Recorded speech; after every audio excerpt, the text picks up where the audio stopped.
3 minutos pasan de las 5 de la tarde, 27 grados dice mi celular que hay en Montevideo y me sorprendí. Y es un buen momento para arrancar el programa número 23 de la 6ª temporada del Filósofo Ignorante.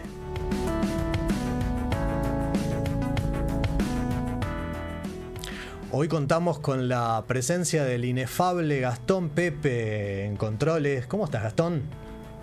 Muy bien, un placer estar acá en El Filósofo. Un abrazo bien grande para el compañero Diego Varela, que se encuentra en sus vueltas universitarias. Efectivamente. Así que nada, acá estamos, súper felices. Bueno, un placer enorme. 27 grados, dijiste. Bueno, esto dice el celular, yo me sorprendí. Viste que nosotros acá estamos como en una especie de... la burbuja. En la burbuja, puede estar pasando cualquier cosa. 27 grados, mirá vos. Sí, de todas formas, no, yo te diría algo así como que no se nota afuera. Y este placer que tenemos contigo no es por un antagonismo con Diego, pero bueno, nos da un descanso, Diego, y se lo damos a él también. Total. Te voy a hacer una pregunta muy, muy breve, Gastón. ¿Vos qué cosecha sos? Es decir, que digamos, ¿en dónde te ubico etariamente? Para ver si estás por debajo, por encima mío. Yo soy del 81. Estás por debajo. Estás por debajo, pero creo que en algún sentido me vas a entender. Yo tuve un fin de semana un poquito tristón, un poquito agrio. A ver. Yo soy de una generación un poquito anterior a la tuya, de esa que hizo la escuela en dictadura y comenzó el liceo recién entrada la democracia. Y de esa generación además que tuvo un lugar donde yo no era de la misma generación de los Pelufo, de los Parodi, de los Casanova, de los Teflón, ¿no? Todas esas bandas. Eran más grandes. Claro, eran más grandes. Sí. Y yo era, digamos, siempre fui público y un público pequeño, porque tampoco tenía una edad para irlos a ver. Yo tenía 10, 11, 12 años, 13 años. Me perdí el Montevideo Rock 1 con Sumo. Claro, por ahí sí conociste aquel cassette de Los Tontos. Sí, lo tenía. Claro, yo también tengo el vinilo de Los Tontos de Policías, un policía. Sí, ese que incluso en cassette, el Tontos al Natural, que tenía esa canción, venía en una lata. En una lata. Sí. Y vos sabés que toda esa música, porque tampoco tenía referentes mucho mayores que yo. Pasaba que en la barra de Jacinto Vera, ahí Yaguarico, Frei Pedernal, que era donde estábamos más o menos afincados, éramos todos más o menos de la misma edad. Claro, no estaba ese que más grande que pasaba de acá. A mí no me pasaba al revés. Había una sección de primos, que eran los que derivaban los cassettes de La Polla, que bajaban los cassettes de Los Ramón. Entonces, cuando quería acordar, que hoy en día tengo un hijo de 12 años, todavía no lo puedo creer, que yo a los 12 años me estaba matando con La Polla a morir. Claro. Un día lo traslado a él y lo veo como algo nada que ver, pero otras épocas. Otras épocas, y tremendo lo del grupo de pares y quién más o menos te arrima, te guía, te orienta en ese sentido. Y me vienen, no quiero sacar de TDG, pero me vienen cantidad de discos que llegaron así, ¿no? Tantos internacionales como nacionales. Me acuerdo el placer del sadomusiquismo de La Tabaré. La primera vez que me llegué, me acuerdo que fue un pedido de Navidad a mis 13 años, por ahí era en cassette. Sí, sin duda. Ahora, vos sabés que en eso de no tener tantos referentes que nos ubicaran ahí, teníamos como referente la 100.3. Sí, claro. El ranking que estaba más o menos a las 6 de la tarde o 7, o algo que estaba previamente, que era los 10 de FL, nos ubicaban territorialmente en la música, ¿no? Y en esa 100.3, una figura clave en aquel momento era Daniel Figares, con El Subterráneo. Y bueno, después Tarde de Perro, pero yo creo que fue clave El Subterráneo en mi formación y en una nueva forma de hacer radio que creo que a mi generación la atrapó. Después siguió con Rompecabezas, ya en El Espectador, en otro formato, mucho más político, pero que ponía una cara distinta al periodismo que hizo y todavía sigue haciendo Emiliano Cotelo. Y dejó muchas épicas, ¿no? Yo todavía me vine más para acá, ¿no? Pero la entrevista a La Calle es brutal.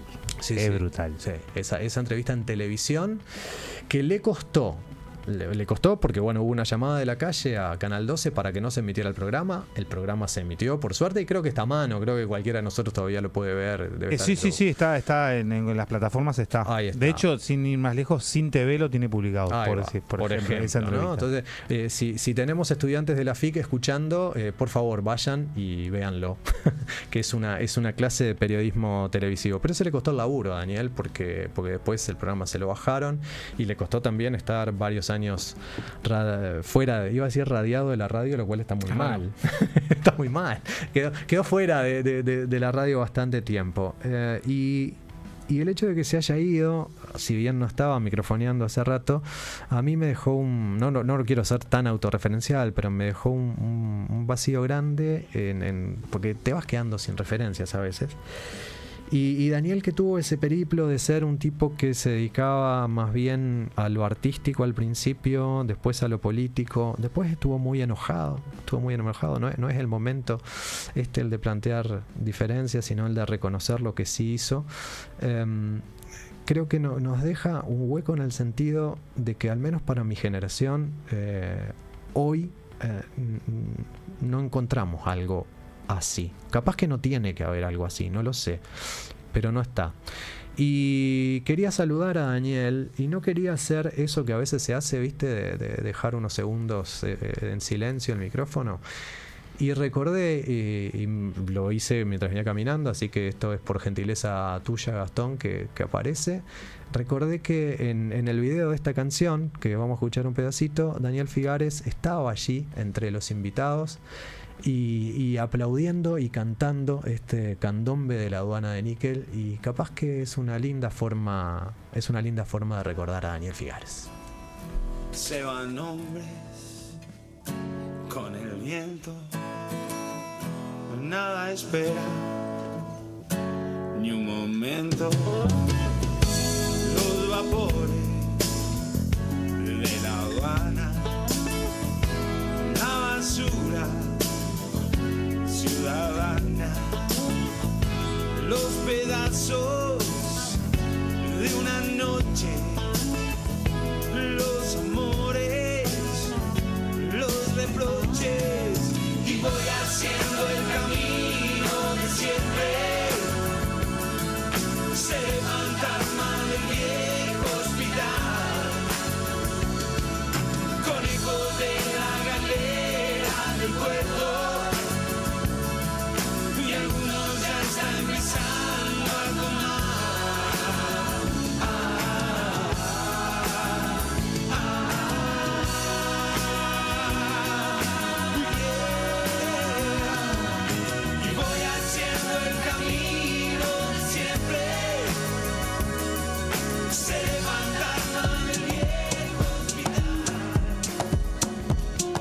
Patricia Pujol Echeverría, de La Teja al mundo, del mundo a esta radio. Inquieta e incómoda, entre la comunicación y el campo de juego. Si es helado, que sea de limón.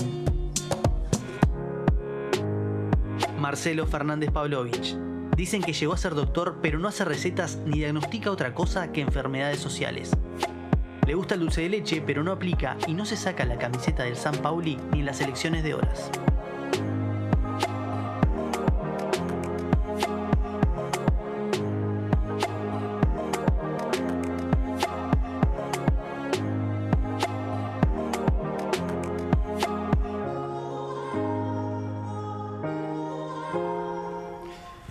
Y hoy tenemos un invitado, hoy tenemos un pico a pico, veremos si este invitado sabe jugar al truco o no, ya nos lo contará en breve.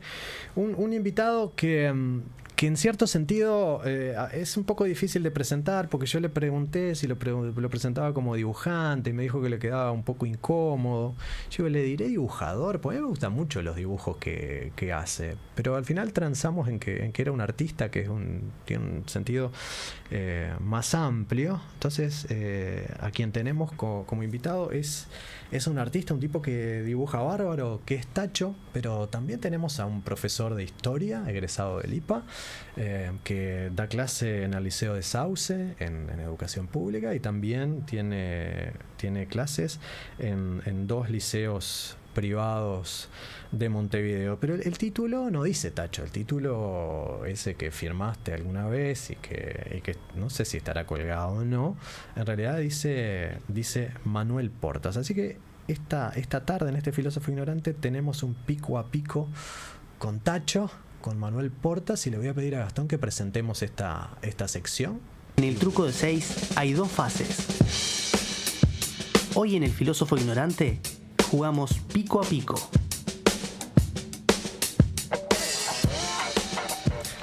Ahora sí hicimos los deberes. Bienvenido, Tacho. Muchas gracias. ¿Cómo Gracias estás? por la invitación. Muy bien, muy bien. muy Viste tranquilo. que hice como una especie de presentación formal, no, Sí. no tampoco muy acartonada, porque No mucho. no es que agarramos tu currículum vitae y empezamos a pasar por allí, pero siempre nos gusta hacer una pregunta que en cierto sentido es filosófica, y que es preguntarte a vos directamente quién es Tacho. Bueno, Tacho es un nombre de fantasía que ¿Cómo usa. te sirve? Sí, es un invento artístico que usa Manuel. Manuel es profesor de historia, es canario, hincha de Peñarol, hermano de 2 hermanos y 2 hermanas, y hijo de Alicia y Beto. Eso es Tacho en realidad. Y aparte es el seudónimo artístico con el que firmo las cosas que hago que van más allá de la docencia. Y ya que te presentaste de ese modo, voy a preguntar, ¿desde cuándo existe Tacho como tal? ¿Desde cuándo firmás como Tacho Tacho? existe desde los primeros años del IPA. Yo me hice IPA, soy generación 2008, con el ex plan 2008 del IPA, y capaz que a partir del año 2009. Supongo que 2009 empecé a firmar con este nombre. Pero imagino, esto porque imagino, no lo conversamos previamente, que ya desde antes venías dibujando. Yo dibujé desde toda la vida. De toda la Sí, vida. los regalos de niño eran algo para jugar a la pelota y lápices y hojas. Y dibujé ahí. Tacho aparece también justo en esos primeros años del IPA. Yo trabajaba en un supermercado como reponedor en el este y tenía horas eternas en febrero donde la clientela bajaba, que tenía que hacer como que reponía cosas y anotaba cosas, y empecé a dibujar en las libretas que tenía para anotar lo que tenía que reponer en una heladera que siempre estaba llena porque no había nadie, y empecé a dibujar, o sea, retomé el dibujo ahí, y los primeros dibujos que firmé como Tacho salen de las hojas de las libretas del supermercado en realidad, y de horas de aburrimiento, Claro, horas eternas. claro. Y en cierto, digamos, viste que acá te presentamos, digamos, bajo 2 patas. Ujú. Una pata si querés artística, una pata si querés docente dedicada a la historia. Luego va a aparecer una tercera que tiene que ver con la filosofía, pero ya va a aparecer, dale tiempo. Entonces yo no sé si podemos hablar en este sentido de que hay una profesión de artista, eso lo podrás decir vos, pero sí hay una gran dedicación. O hay una dedicación en la medida que el tiempo te lo permite, etcétera, pero te dedicas. Sí, yo no diría que soy, o sea, yo diría que soy casi artista porque no sé qué implica el título, sé que de aprender de la clase del IPA el título de artista es como abarca demasiadas cosas y hay un montón de cosas que se dicen artísticas que no son, entonces yo preferí como me acerco a disciplinas artísticas, no sé si tengo ese rol. Hay una cuestión de humildad ahí ante él. O de no hacerse cargo, capaz que de no hacerse cargo del título, que es demasiado grande, porque después si porque en realidad no hay título. Porque no hay ningún título. A no ser el de Bellas Artes, pero es sí, otra cosa. pero es casi una licenciatura, pero después me parece que hay que hacerse cargo. Si vos decís que sos artista, bueno, te dicen, bueno, demostralo, y no sé qué podría demostrar, porque de hecho si bien me dedico y hay un montón de horas, como tengo la profesión docente, que es así, es profesional, me puedo dar el lujo que a veces me doy cuenta de que hace 2 meses que no toco un lápiz, por ejemplo, y que no pasa nada, si eso pasa, y que lo tomo además como parte natural del proceso. O sea, a veces que me obligo a dibujar, pero hay veces que si no sale, no sale, y que no hay que forzarlo porque el resultado me ha dado que el forzarlo sale peor de lo que yo me había propuesto inicialmente. Hay muchas horas igual de dedicación, porque cuando viene el momento de dedicarle de inspiración o de me tengo que sentar porque tengo que sacar un laburo adelante, son muchas las horas que estoy sentado dibujando. Dijiste que te dabas el lujo, ¿no? Digamos, Sí. bajo el entendido, yo se lo interpreto como que, bueno, tal vez quien se dedique exclusivamente a eso Sí. no puede darse ese descanso o ese lujo. Sí, yo me doy ese tiempo porque en mi realidad primero está la docencia. Bien. Nunca experimenté dejando de lado la docencia y viendo qué pasaba si me quería dedicar a esto del arte. Es un trabajo para mí, pero muchas veces como es un hobby pagado, ¿no? O sea, lo que devuelve como a nivel laboral es más bien como cubrir los gastos. Claro. Pero entiendo que también es una cuestión de decisión. Si no le dedicás el tiempo suficiente, no podés, o no probás, no sabes cuánto si de verdad te puedes dedicar a eso. En mi caso yo lo dejo como me parece que me permite disfrutarlo de otro punto de vista. Que no quiere decir que si vos te dedicás solamente a eso no lo disfrutes. Pero a mí me permite acercarme sin la responsabilidad de que eso cargue con... esto me tiene que mantener. Me parece que va por ahí. Y en eso de estar dos meses sin tocar el lápiz de repente, ¿hay algo de extrañarlo? ¿Hay algo que en un momento te llama el lápiz aunque nadie te proponga, che, Tacho, dibujame esto? Sí, hay algo de extrañarlo. A mí me ayuda mucho, por ejemplo, volver a los dibujos viejos y a los bocetos. Como que vuelvo a mirar lo que ya hice y retomo cosas que a veces fueron intentos fallidos o simplemente cosas que hice inconsciente y que me pueden ayudar. Y a veces hay una canción que escucho, algo que me dijeron, una situación puntual, concreta que me haya ocurrido que me hace como volver a dibujar. O evidentemente un trabajo o una idea. Y a veces me pasa que, por ejemplo, me proponen un trabajo o una idea y no tengo que buscarlo a través del dibujo, que lo que quiero hacer se me ocurre antes. Yo sé que solo sentarme a dibujar lo que va a salir. Bien. Y otras veces que no sé qué hacer y hasta que no me enfrento a la famosa hoja en blanco no me sale absolutamente nada. ¿Y has tenido el llamado síndrome de la hoja en blanco? Sí, lo he tenido. Sí. Hace poco me pasó de tener que decir que haber dicho que sí y tener que decir, no salió. No salió. Que en este caso conté con la confianza de la persona de que otras veces había salido mucho más de lo esperado, mucho más rápido, mucho más eficiente, pero sí, hace poco me pasó. Ahí voy con lo del lujo de permitirme no depender de eso. Dejé colgada una idea porque dije que sí, pero no había como una responsabilidad tan fuerte de que genera un problema, un conflicto posterior. Pero imagino que eso era una tarea con determinados tiempos que tuviste que decir que no, entonces ahí hay una cuestión de un tiempo que te apura. Ahora, viste que el síndrome de la hoja en blanco a veces es como una especie de bloqueo casi permanente o por un tiempo más indeterminado que el tener el deadline ese que te dice, che, me tengo que entregar mañana o si no, no sale. Ese tipo de bloqueo, no. No porque... La hoja en blanco en ese nivel, no. Porque descubrí, o entiendo que es parte del proceso. Bien. Es una forma de verdad creo que es parte del proceso. No hacer nada es parte del proceso creativo también. Consciente o inconsciente. Si no sale, no es como que hay que obligarlo. Sí, igual es verdad que a veces tengo ganas como dibujar y no sé qué. Claro. Y lo dejo. Me levantás un centro que yo dejaría para la segunda parte, que intenta ser más filosófica y de ponerle pienso, pero no, pero lo voy a hacer. Bueno. Voy a ir ahora porque dijiste, hablabas de esto de no hacer nada y que es parte del proceso creativo. Esta frase yo la ubicaría hoy como algo contracultural. Sí, que es casi lo que capaz que vos me decís, che, te está yendo de mambo, es mucho, pero es casi un acto revolucionario hoy no hacer nada. Sí, puede ser. Es como que nos exige ser mucho más productivos. A mí me pasa que siento que en ese caso, que yo disfruto mucho, es como, no sé, como jugar al fútbol. Es algo que son de las cosas que naturalmente disfruto sin ningún tipo de obligación y que cuando sé que van a llegar las estoy esperando. Entonces no obligarlo a que llegue me hace disfrutarlo más. Entonces también sé que, por ejemplo, que no hacer nada implica mirar la tele, leer, estar sentado mirando en el ómnibus, escuchando música, lo que sea, y eso también puede ser inspirador. O sea, es una... creo que en los profes de educación física eso le dicen pausa activa. Claro. ¿No? Estoy en modo reposo, pero absorbiendo. Y a veces también la adrenalina del deadline, de hacer como al final. Yo sé que al final algo va a salir en algunos casos, y por eso es como que lo espero. Pero a veces necesitas como dejarlo. Me pasa eso, es cuando me tranco, lo dejo. Lo dejo, lo veo mañana. A mí me pasa muchas veces de muchas horas de trabajo de consciente, ¿no? Soy más bien nocturno para producir nocturno, para crear capaz que de las primeras horas de la mañana. Pero a veces me pasa que de noche me doy cuenta que amanece sin sueño ni nada, pero hay veces en las que estoy trancado lo dejo. Es como, vengo mañana y lo miro con distancia, o sea, no hago nada y sé que también eso es parte del proceso. Claro. Sí, cuesta ver si es efectivamente no estar haciendo nada o hay una latencia ahí. Pasa muchas veces que ¿qué estás haciendo? Nada. Pero yo sé que o saber que tengo que producir determinado tipo de dibujo me pasó ayer y me puse a hacer otro. Me puse a hacer otro que tenía la sensación, la gana del medio, porque también es como, no sé, bueno, voy a calentar. Claro.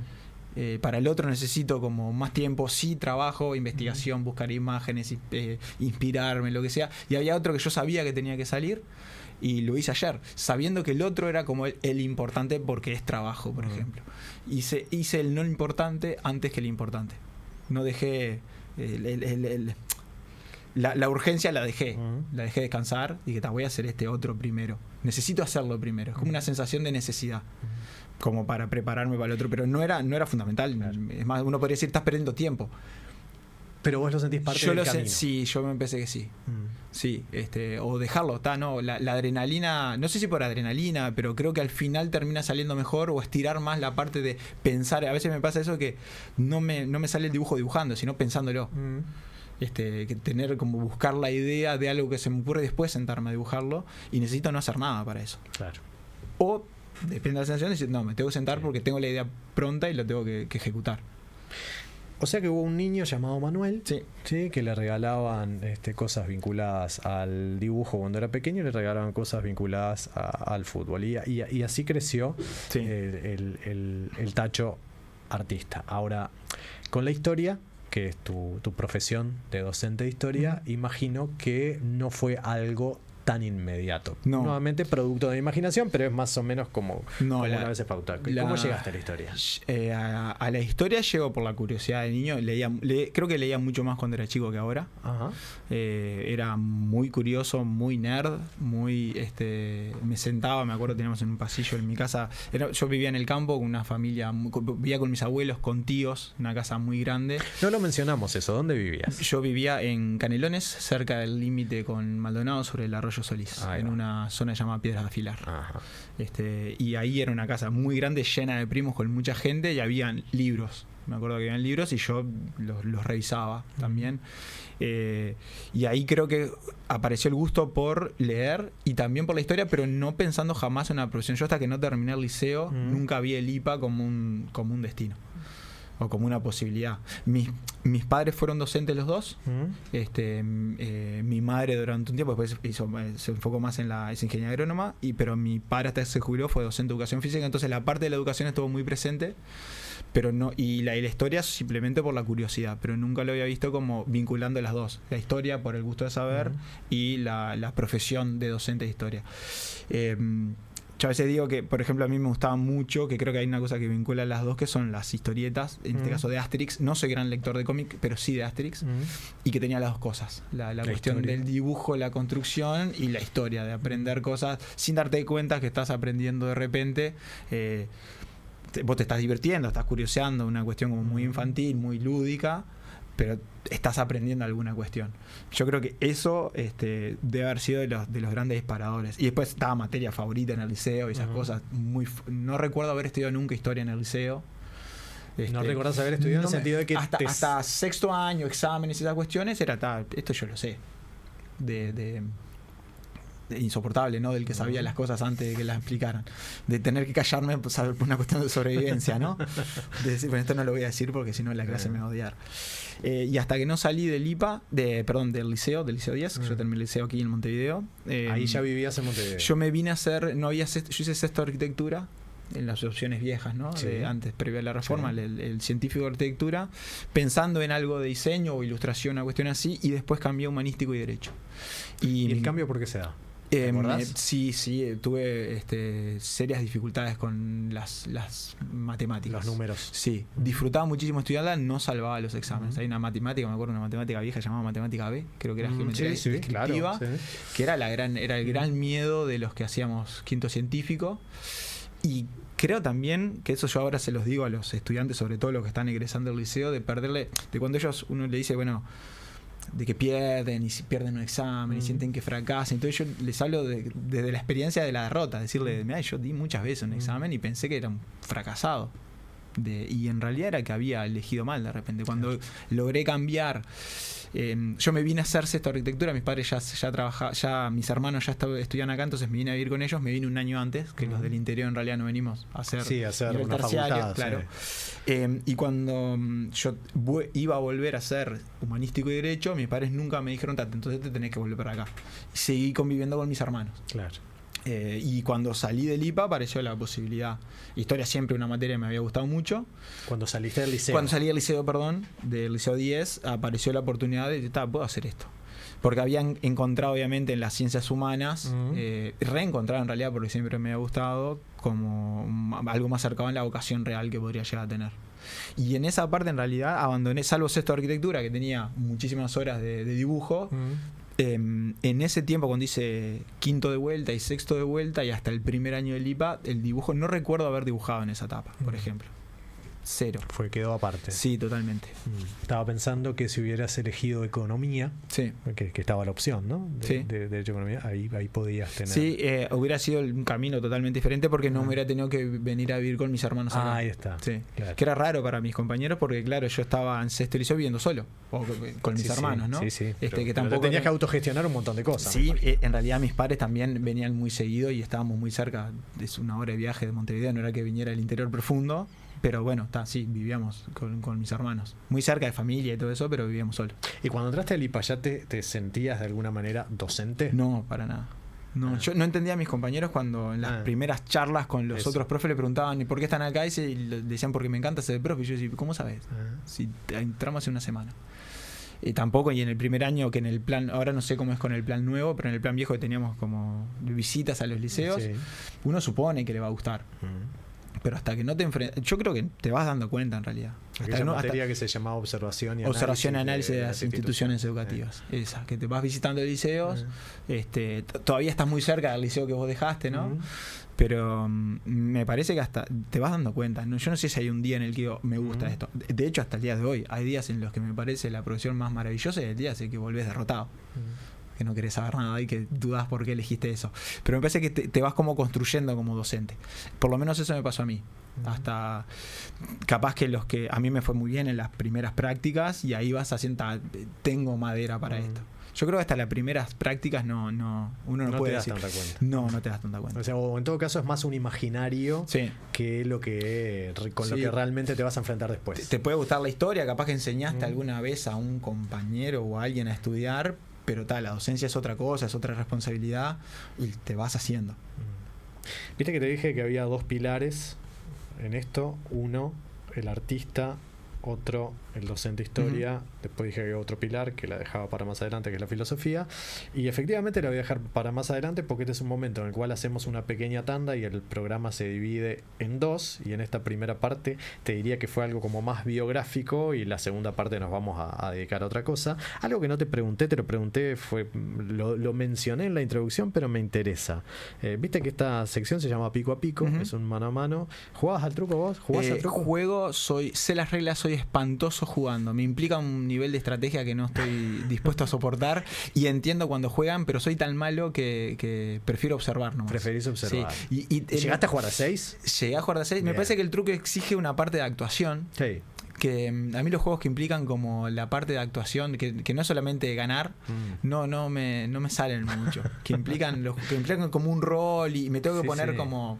Porque el que no juega... Implica mentir, además, directamente. Pero no solo la mentira, sino los refranes, repetir cosas, forzar que uno está peleando con el otro y que de verdad sabe jugar, en realidad depende también de las cartas que le llegan. Es como que no me inspira. Me di cuenta que sabía jugar, que no era muy rápido tampoco haciendo cálculos, ¿viste? Y la estrategia de contar las cartas. Claro. Sé jugar, pero soy mal jugador. Eso es lo que me pasa. Y no estoy como dispuesto a tener que exagerar el compromiso con el juego. Eso me pasa con el truco. Pero sé jugar y sé de hecho las instancias de pico a pico eran las que más me divertían. No tenía que pensar en las cartas. No, claro. O sea, hay que observar, pero las piezas van por abajo. Entonces me era más ocuparme del que tenía. Podías contar cuántas piezas habían, si pasaban varias por abajo ejemplo. Y ese tipo de cosas, pero no mucho más que eso. Yo te voy a confesar, creo que ya lo he dicho alguna vez acá, pero ya que vos sos de historia, que yo aprendí a jugar al truco en las clases de historia de cuarto de liceo. Muy bien. Mientras hablábamos, incluso me di cuenta el otro día que fue el curso de historia donde más adelante llegamos en el tiempo. Eso fue en 1991 y en ese momento llegamos a hablar de perestroika y de glasnost. O sea, ya está hasta el verdadero mundo actual. Sí. Hasta la época contemporánea. Sí. Y me acuerdo a veces, digo, yo aprendí a jugar al truco en esas clases. Cuando digo en esas clases me refiero efectivamente al aula, pero evidentemente prestaba atención también. y no me iba mal. Así que no voy a defender que se puede un poco de todo, pero que se puede, sí podemos congeniar el juego con el arte y con el aprendizaje. Pero bueno, te pedimos o te invitamos a elegir una canción con la cual nos vamos a ir a la tanda, y como la elegiste, como sos una persona responsable, te tenés que hacer cargo de la canción y presentarla, es decir, de contarnos por qué está esta canción acá y pedirle a Gastón que la mande nomás. La canción es My Hero de los Foo Fighters, es del segundo disco de los Foo Fighters y viene en realidad por la banda anterior de Dave Grohl, que es Nirvana. Tuve una época, creo que si hay una banda que escuché mucho, sobre todo en esa etapa de los últimos años liceo, fue Nirvana. Después la dejé, pero siempre vuelvo con mucho cariño a ella, y me parece impresionante la carrera de Dave Grohl después de Nirvana, que alguien que no es el líder de una banda logre construirse a sí mismo y yo creo que superar a lo que lo catapultó, me parece impresionante, y sobre todo dejar la batería y ponerse como al frente. Y es una canción que a mí me hace acordar mucho a Kurt Cobain. No tengo idea, en realidad no lo investigué porque Dave Grohl la escribió, pero esta idea como de héroe ordinario me recuerda mucho, y la tocó el hijo de Hawkins, el baterista muerto de Nirvana, cuando le hicieron un homenaje, y por eso la elegí. Escuchamos a Foo Fighters, My Hero.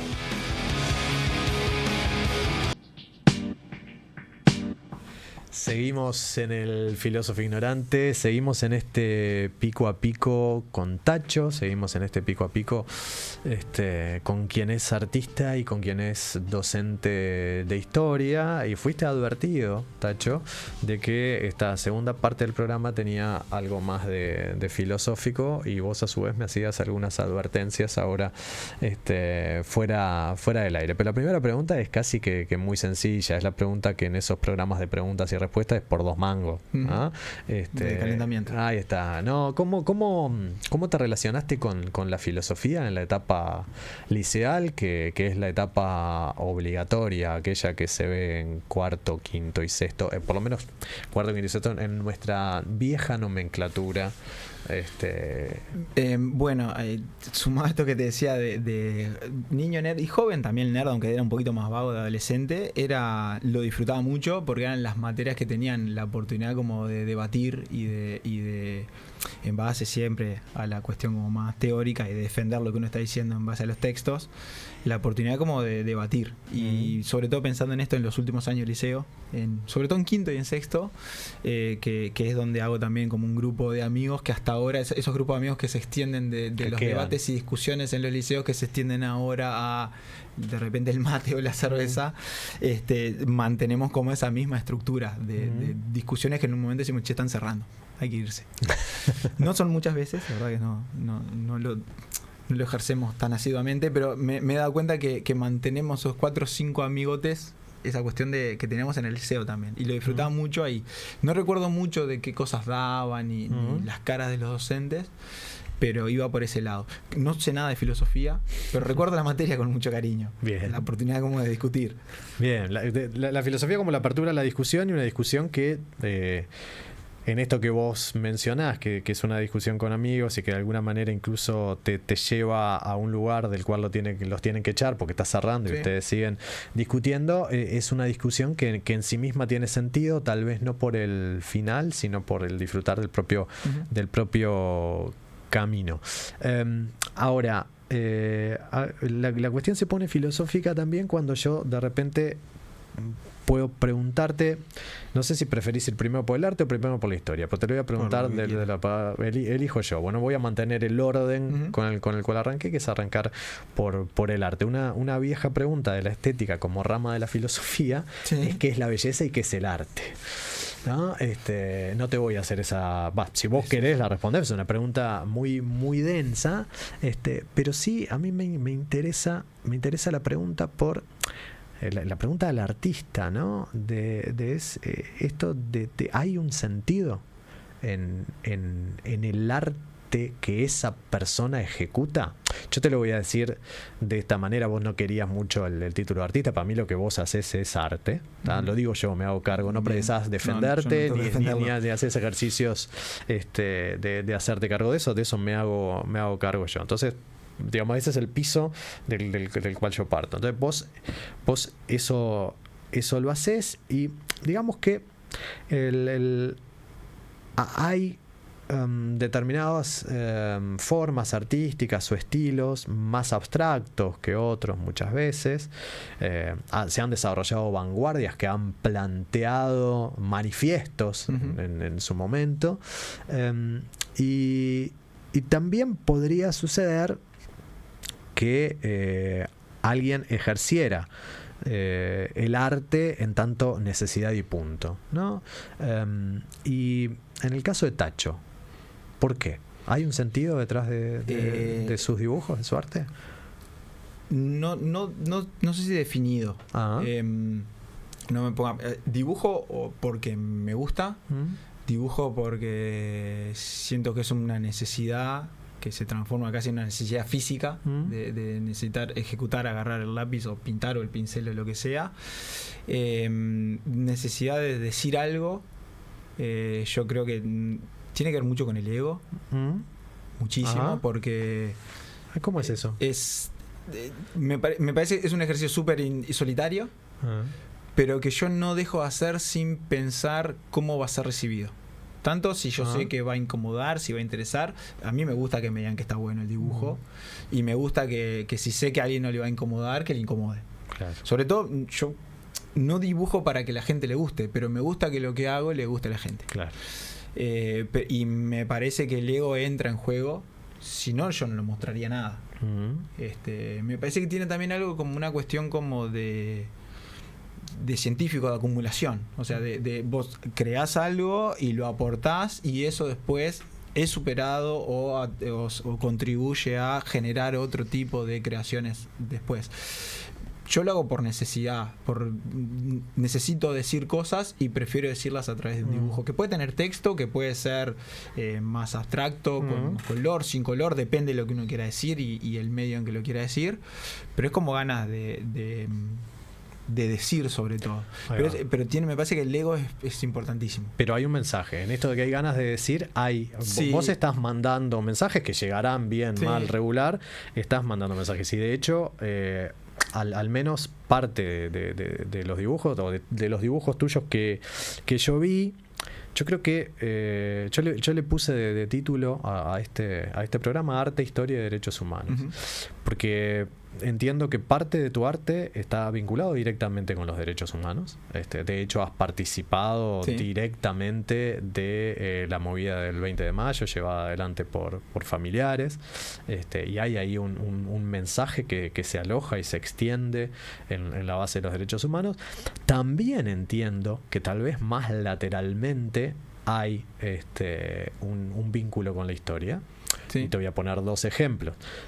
Cuando nos conocimos vos y yo, que tiene que ver con el San Pauli, con la existencia del fan club de San Pauli en Uruguay, el logo que vos hiciste tiene que ver con un Artigas en un formato particular, un Artigas calavérico, un Artigas pirata calavérico, y que asume la diversidad como parte del asunto, y que es un Artigas hincha del FC San Pauli, si se quiere.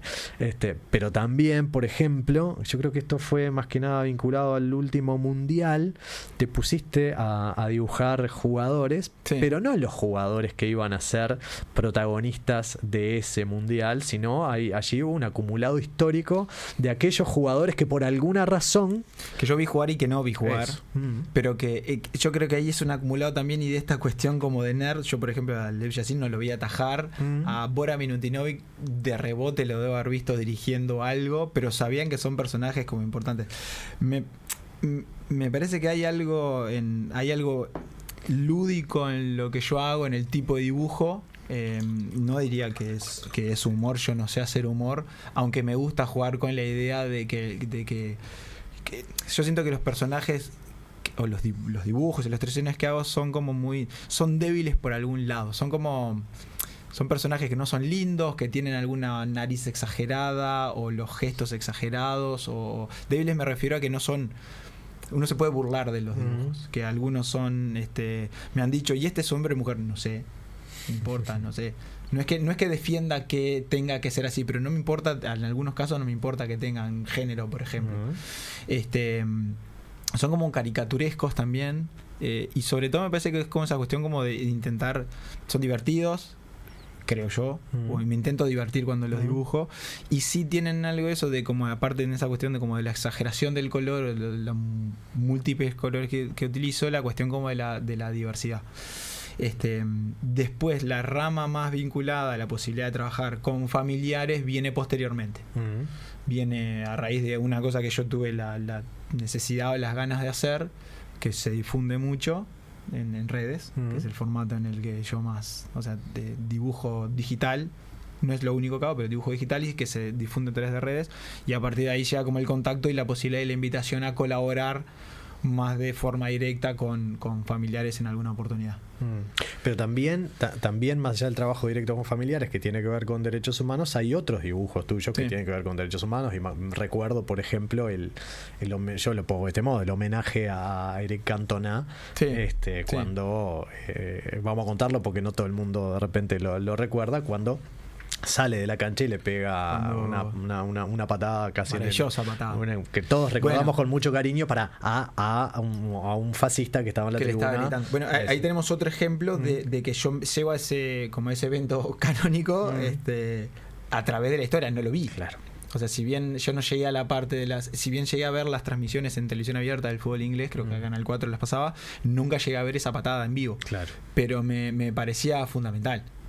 Había que hacer un homenaje a una de las mejores, bien dada esa patada. Creo que Cantona después dijo que si le daban a elegir un momento de su carrera, su mejor momento, su prime, como dirán los chiquilines ahora, fue la patada al nazi, y que lo volvería a repetir.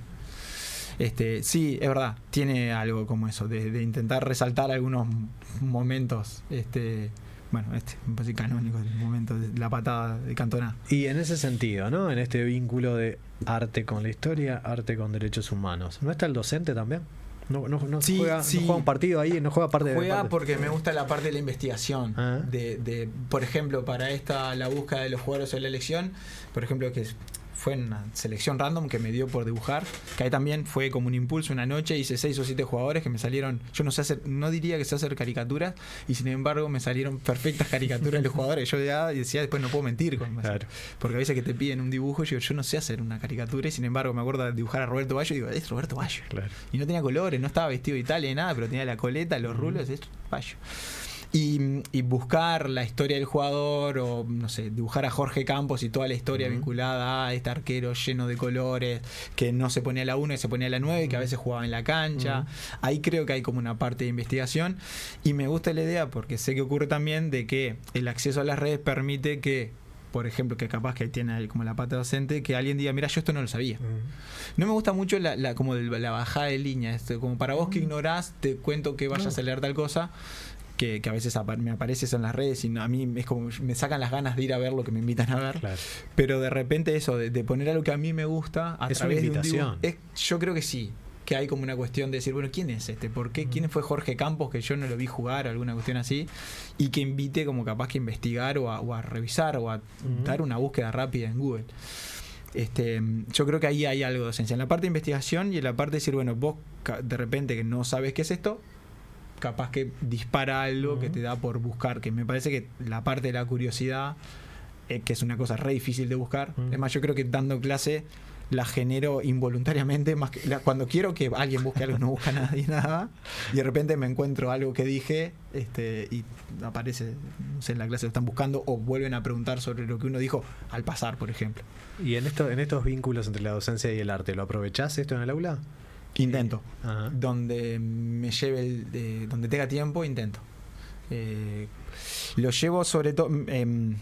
Yo más allá de la docencia no tengo ningún estudio terciario complementario, más allá de cursos particulares. Y hace poco tiempo, creo que el año pasado, hice una especie de taller o de curso virtual sobre el visual thinking, el pensamiento visual, y la capacidad de los símbolos o de la ilustración para transmitir un mensaje. que acompañen el relato oral, por ejemplo. Entonces, lo utilizo en los esquemas de clase, intentar, entre comillas, gastar un poco de tiempo en que el esquema o el pizarrón sea parte central de la clase. Que no sea solo donde anoto un dato, sino que ese registro, esa copia, la preocupación por subrayar, si vamos a hablar de economía, que aparezca un billetito, una bolsa de dinero, que el símbolo ayude a la memoria. Que yo después pueda decir, ¿se acuerdan que acá vimos, había tal dibujo y que eso vincule? Y la preocupación me parece también que pueda generar que hay un pizarrón prolijo, armado, que inspire de repente a tener. Me pasa muchas veces que el registro en el cuadernito de los chiquilines es como también se esfuerzan porque quede prolijo. En la no todos, pero la mayoría de los casos. Y después generar materiales. Intentar, si es posible, que la habilidad o la capacidad del dibujo me facilite crear materiales didácticos que me faciliten el relato de clase, que acompañen el relato de clase. Yo sé que de repente no es un texto histórico, pero puede esto generar curiosidad, la iniciativa de buscar, anclar de repente conocimientos, facilitar la memoria y el acceso, facilitar el acceso. Para eso, en ese caso, sí lo utilizo. No con el tiempo, lleva mucho tiempo. Claro, eso te iba a decir. Sí, lleva mucho tiempo, pero me gusta. Y es como... Lo disfrutás también. Sí, lo disfruto. Volviendo a esto de cuál es el sentido, es como terapéutico. No es un momento esto que decíamos como muy solitario, de la necesidad de sentarme tranquilo a hacer eso. Me parece que tiene una función terapéutica también. Y en este caso sí, pensándolo utilitariamente. O sea, esto que estoy haciendo tiene que ser una herramienta que facilite, es una herramienta en función de la clase. Sí, hoy además la imagen tiene otra potencia, ¿no? Sí. A la que de repente tenía antes. Hay como un exceso igual, ¿no? Me está pasando que cuando yo les cuento, profe, ¿cuánto te lleva a hacer esto? Y les cuento y dice, ¿por qué no lo hiciste con IA? Y yo digo, porque me gusta sentarme y no dormir para hacer esto.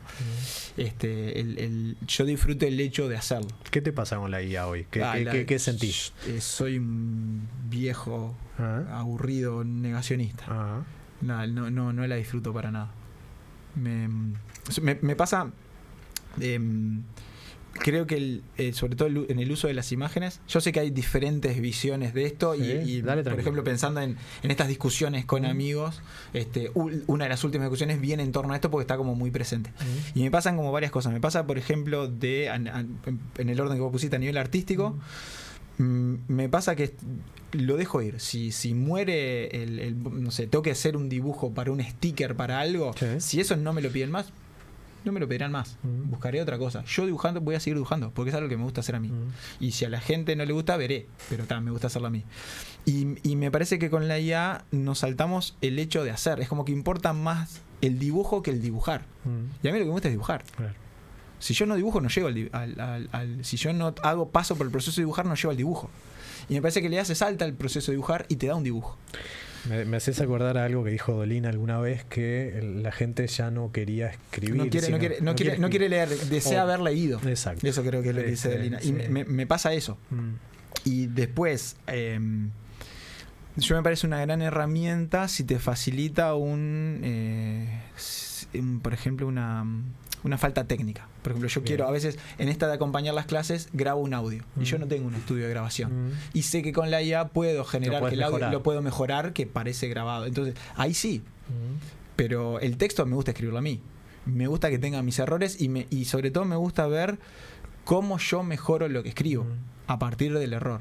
Yo sé que le puedo pedir a alguien que corrija, pero a una IA que corrija, por ejemplo, o que me ayude a planificar. Yo por ahora sé que soy como un viejo que está negando el avance. Debo ser el que dijo que la Encarta no funcionaba, o que las bibliotecas iban a matar al relato, o que los libros iban a matar al relato oral, o el que dijo que no quería la rueda porque prefería caminar. Pateábamos las máquinas en la revolución. Sí, es una especie de ludita de frente a esto, pero por ahora es la sensación de que me gusta hacerlo. Y que y sobre todo es un gran debate en las clases con los chiquilines, ¿no? Claro. De que yo hasta que no venga, yo dependo de las autoridades educativas, hasta que una autoridad me diga que ya no es, que deja de ser importante pensar y que los procesos cognitivos para lograr las cosas ya no son importantes, yo diría, bueno, a partir de ahora. Porque después me parece que la gente es como que se sorprende con lo que hace la IA, y a mí no me sorprende.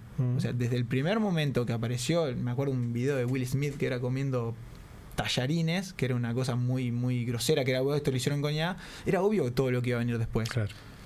No hay nada que me sorprenda de lo que pueda hacer. Y yo dije, pero esto ya sabíamos que lo iba a poder hacer. Ya, esto estaba escrito desde el principio. A mí me pasa algo en esto de ser viejo negacionista. Acompaño. Yo defiendo la vejez a esta altura, ¿no? En cierto sentido, ¿no? Llega un momento en el que uno no le queda otra decir. Sí, pero además me parece que está bien, digamos, ¿no? Y en esta periodo que decir que a veces a mí este modo de la IA me ofende un poco. Yo voy a plantearme porque a mí me gustaría los supersónicos los conocés. Sí. No a la banda, sino al dibujito animado. No lo veía, pero también otra de esas cosas que uno no sé por qué lo conozco. Recuperás a través de la historia en algún sentido. Bueno, si la IA me ayuda un poco en el sentido de los supersónicos, a que la comida se haga sola, a que la ropa se lave sola.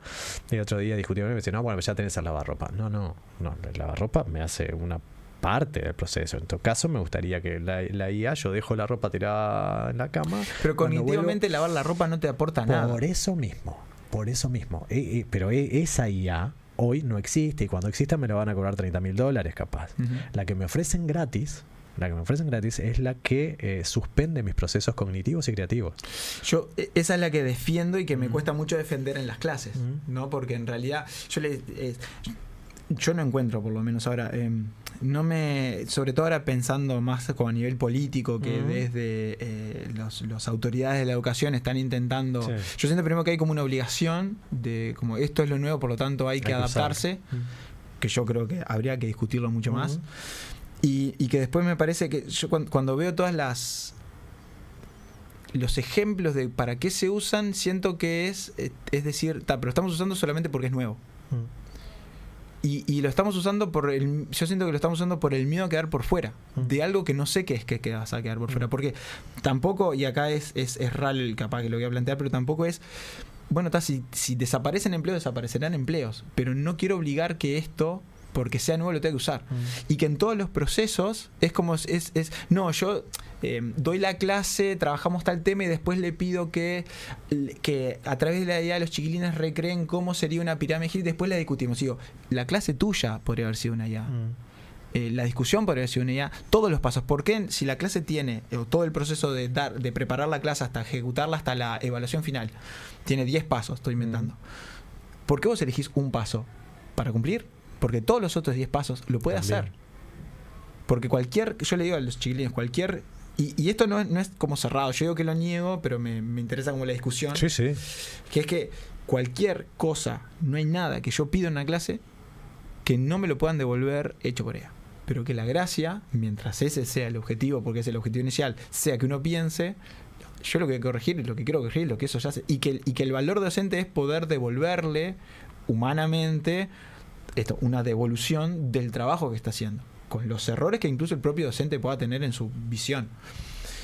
Sí sé que la IA sabemos todo, que puede generar la propia evaluación, que puede generar las propias preguntas para que él se autoevalúe. Sí, lo puede hacer cualquiera. Pero el hecho es como esto, lo importante es leer, no haber leído. Es lo que genera la lectura. Que me parece que es lo que habría que discutir más. Y no sé si se está discutiendo. Pues después me encanta saber sobre ella. No la utilizo. Ahora es imposible evitarla. Cualquier búsqueda en Google te tira un dato. Y yo compruebo que se equivoca. Pero no digo, no, la IA se equivoca. No se va a equivocar más. Mañana no se equivoca más. Y el dato va a ser correcto. Sí, o en todo caso se va a equivocar en el mismo sentido que ciertas búsquedas de Google se equivocan. Sí, pero digamos, yo no digo eso de que no digo no, y tampoco creo en los correctores de IA, no existen, ya lo evitan. Es como una batalla que desde el inicio no quiero dar. Sí quiero dar la batalla y decir, bueno, pero ¿para qué? ¿Qué es lo que queremos? Porque repito, no una cuestión de todos los trabajos que se van a perder, porque si son automáticos van a desaparecer como iban a desaparecer antes, solo que más acelerado. Pero quiero saber si lo importante no es pensar. No, sí. Cuando dicen, no, yo se lo pido, pero después lo corrijo. Está bien, puede ser, pero ¿cuánto hay tuyo? Me pasa como con las imágenes o las fotografías súper editadas. No es la fotografía original. No sé, seguramente un fotógrafo tenga para corregirme 100 cosas de lo que yo estoy diciendo, porque capaz que es una estupidez gigantesca, pero a mí yo no disfruto de esa fotografía que me dicen que le borro cosas, ¿no? Borré la oveja porque no la saques. Saca otra cosa. Pero no sé, es una cuestión que me gusta. Capaz que ahí sí estoy filosofando, me gustaría yo creo que sí, me gustaría pensar mucho más. Y las preguntas de por qué y para qué son esas preguntas que tienen que ver con esto. Me quedaron 1000 cosas por preguntarte, Tacho. Me quedaron cosas por preguntarte de fútbol, me quedaron cosas por preguntarte de la historia.